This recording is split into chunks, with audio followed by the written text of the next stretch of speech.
Welcome to Disabled at Disney. My name is Julie and I am a proud Disney adult. I am a frequent park goer while living with several physical and mental health limitations. Whether on my own or with a family member, I've been enjoying the parks to the fullest, even with my limitations. And you can too. You can still have fun on all the rides, on your own or with your group. You do not have to miss out on the fun. Thank you. Every ride and attraction in Disneyland and Disney World are accessible, but you will need to do some planning. First, let's dispel a prevailing myth. Riding a scooter or ECV or wheelchair will not get you to the front of the line. That used to be the case years ago, but too many people messed with the system, took advantage of it, that didn't actually need it, and so of course, we lost it. It is very difficult for us to have nice things. But those with physical limitations and disabilities will still be accommodated. Most of the new rides have ECV and wheelchair accessible queues. So if you are in a scooter or a wheelchair, you can just roll right into the line with your group. Yes, you'll still have to wait in line, but you will get to be with your party and your scooter will fit.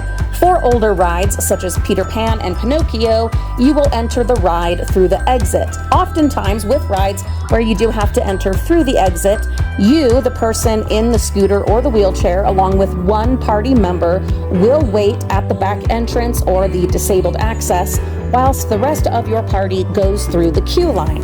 When your party arrives at the ride, you will join up with them and go on the ride together.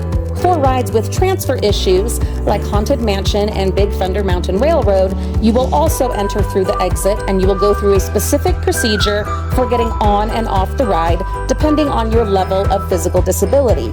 Specifically, with rides like Haunted Mansion and Peter Pan, the ride will be slowed, even stopped, to allow you to comfortably get onto the ride vehicle. If you are concerned about the procedure, ask a cast member to explain it in detail before you board.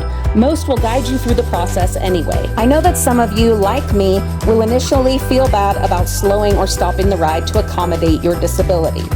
Don't. We all pay to be there. We all deserve to enjoy the rides and attractions. Accommodations are in place and the cast members are used to helping us out.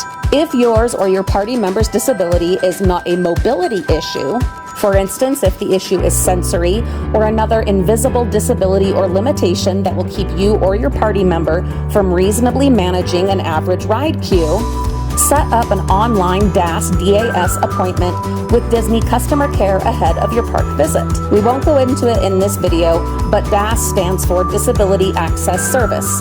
For park guests with more extreme or less visible limitations, this is another option. The point is that regardless of your disability or limitation, Disney parks welcome you and are ready to accommodate you.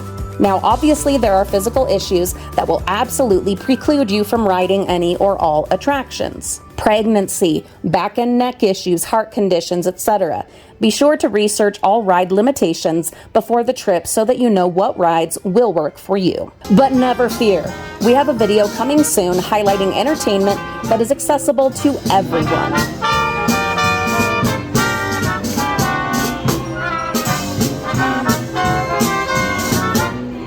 If you have specific questions regarding Disney parks with disability or physical limitations, please ask in the comments. Maybe our next video will be the answer to your questions and your Disney parks concerns. Subscribe because we will be doing several more videos about visiting the Disney parks with disabilities or limitations. You do not have to miss out on the fun. I have made all the mistakes. I've gone through all the trial and error so that you don't have to. Thank you for watching. Have a magical day.